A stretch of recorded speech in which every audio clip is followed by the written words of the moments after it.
Okay, we are going to go over, I always start everything like this.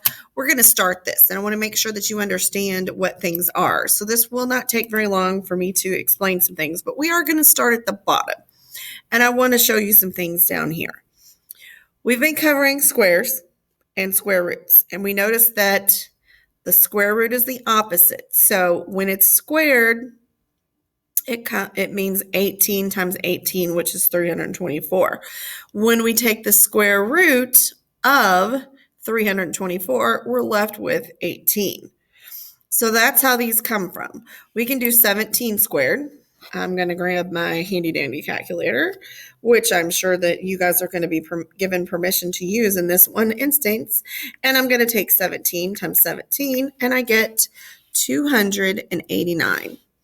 That means that the square root, see that little radical symbol under there? The square root of 289 is 17. If you want to be fabulous and stretch that out after you do it, that's great.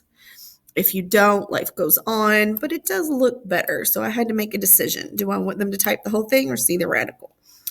All right, so what do you think this means? Well, this means 17 times 17 times 17.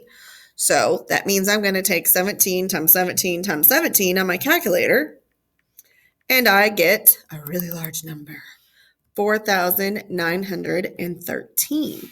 Thank you, calculator. So 17 to the third power, which is cubed, say cubed with me. I don't know why it's cubed. Oh, it's cubed because it's three-dimensional. So instead of it being a square, two-dimensional, it is now a cube, three-dimensional. Ooh, let's remember that. Square, two-dimensional, cubed, three-dimensional. Mind blown.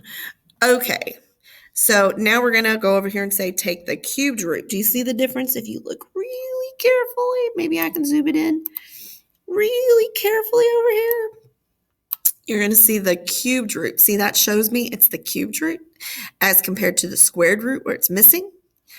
The cubed root, well, the cubed root of, now I got to go make it bigger so I can see what it said.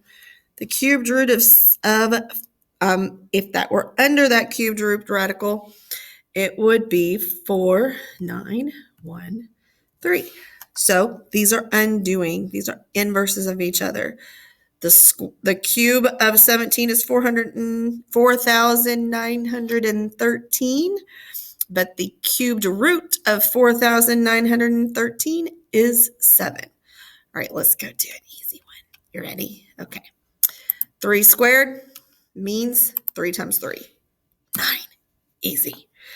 The square root of a 9 is 3. I don't know why it's doing that. Make it pretty. Come on, people, make it pretty. Okay, now I have to do it again. 3 times 3 is 9. Times 3 again is 27. So I'm going to put 27 under that cubed root radical sign. And the cubed root of 27 is the 3 that you barely see right there. So if you're slick, you can move it over. But that is an inverse as well. Cubing and taking the cube root is also an inverse. So you guys are getting even better at these things. Okay, so you are to fill the rest of these in. Yes, you can use your calculators that are on your computers to solve them because it's a lot of work. And that's it.